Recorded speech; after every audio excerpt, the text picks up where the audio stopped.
السلام علیکم، آپ دیکھ رہے ہیں زیرو پوائنٹ میڈیا چینل۔ میں ہوں آپ کا میزبان ذیشان اکبر۔ آج کی ہماری اس ویڈیو میں ہم بات کریں گے ٹک ٹاک اور بیگو اپلیکیشن کے بارے میں۔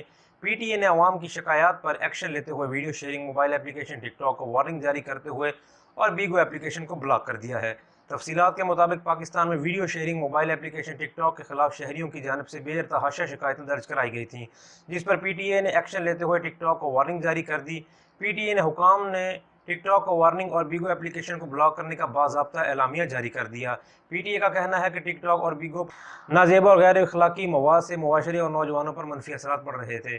پی ٹی اے نے سوشل میڈیا کمپنیز کو نازیبا اخلاق سے متعلق نوٹسز جاری کیے تھے۔ دونوں کمپنیز کو نوٹس میں نازیبا مواد ہٹانے کی یاد دہانی تو کرائی گئی تھی، جس پر سوشل میڈیا کمپنیوں نے شکایات کے ازالے کے لیے اطمینان بخش اقدامات نہیں کیے۔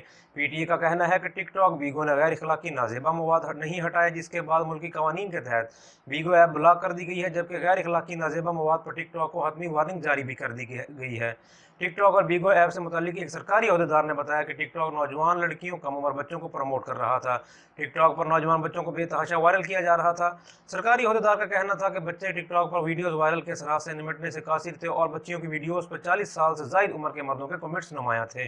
سرکاری عہدیدار نے کہا کہ ٹک ٹاک پر نوجوان بچیوں کی ویڈیوز بھی لیک کی جا رہی تھیں۔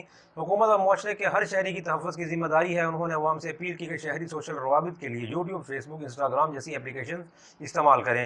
خیال رہے کہ 2 روز قبل پاکستان تحریک انصاف کی رہنما اور رکن ایوان نے پنجاب اسمبلی میں ٹک ٹاک پر پابندی کے حوالے سے قرارداد جمع کروائی تھی۔